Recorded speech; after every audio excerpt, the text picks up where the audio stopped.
Welcome back to 5 Minutes of Finney, and I am up for a rant. But first, I'm going to pour myself a beer because, God, geez, you get thirsty when you are ranting. And this is going to be Farami from Whiplash and Otterbank. This is a collaboration done by Alex and Deck. Alex is from Whiplash and Deck is from Otterbank. This is a beer that was done by Otterbank. It's probably 2 to 3 years back now. I remember trying it on tap. Norseman, it's called now. I'm really enjoying it and being really sad when it was gone. And so, yeah, really excited to try it now. And my rant has nothing to do with this beer or the breweries that are involved. I found this beer. I've been looking for it for a while in can. And so I just wanted to try it and drink it, and yeah. So the rant has nothing to do with this beer. Yeah. Already, pretty happy with that. So moving on. Talk about the beer maybe at the end after I've ranted my ass off.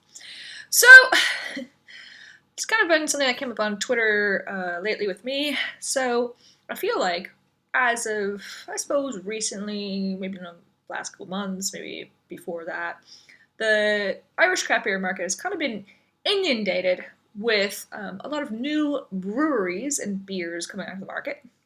And from trying them, I've just kind of seen that a lot of them are mediocre, bland, some are technically off, but that's a whole different story.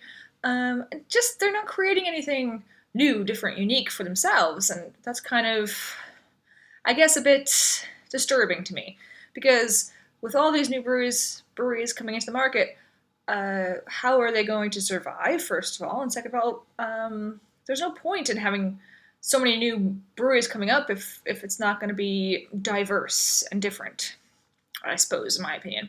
So, and also, some are not even to style, which is a real big problem. I think a lot of it is due to the fact that the industry has grown quite a bit, and a lot of people are seeing that they want a piece of the pie, and some of these people are maybe investors or just people with a lot of money, but maybe not the experience in brewing or just in knowledge about beer at all, that they're just getting into it and starting to brew, and they don't really know what exactly goes into creating craft beer or beer that a craft beer drinker would like. So it's not necessarily important to, like, there's no rule book that says when you are a new craft beer or brewery in Ireland, you have to make a pale, a red, and a stout. Nothing says that. And I think you're kind of restricting yourselves as a brewery by doing so. Yes, at some point you're going to need a core range, and you're going to need maybe a pale ale or a stout at some point, something to keep your brewery going and keep it thriving. But if you start out with a whole bunch of beers that are mediocre, bland crap, then you're going to flounder from the beginning. So why not first start off with one beer, any style, and brew it really well, and make it your own, make it unique, make it something different. Start there, and then expand from there into more beers. But first start with one really good beer, and then go on from there. Because for me, when I open a beer that says on the can or on the bottle that it's a pale ale, and I open it up and it resembles maybe a red ale or something else, that's befuddling first, and it's also misleading to the consumer, because the consumer wants to look at the label and then say, oh yeah, I want to drink a pale ale tonight, and open it and find that inside. So it's really important to understand style guidelines and really try to follow them, at least in the beginning. Try to follow them fairly well, and then, once you've got that down, maybe experiment a bit, but at least try to if you're making a pale ale, for fuck's sake, make it a pale ale. Don't be making, a pale ale that's a red or an amber. That doesn't make any sense, and consumers get confused, and no. And then, yeah, technical faults like drive me insane. If I have to drain pour your beer, if there's something wrong with it, it drives me insane. So quality control is huge, but that's a whole other topic that I've done before, and I could do another segment on it, and I'm not going to do it right now because I'll drive you insane. And then the last thing for this one right now is I don't care how pretty your labels are or how creative your beer names are.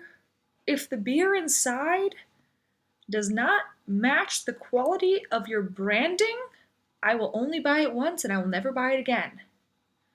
So yes, marketing is important and it will draw me to it to begin with, but if I get that beer and I drink it the first time and it is not up to standards, I'm never drinking that beer again and I'm turned off your brewery from then on.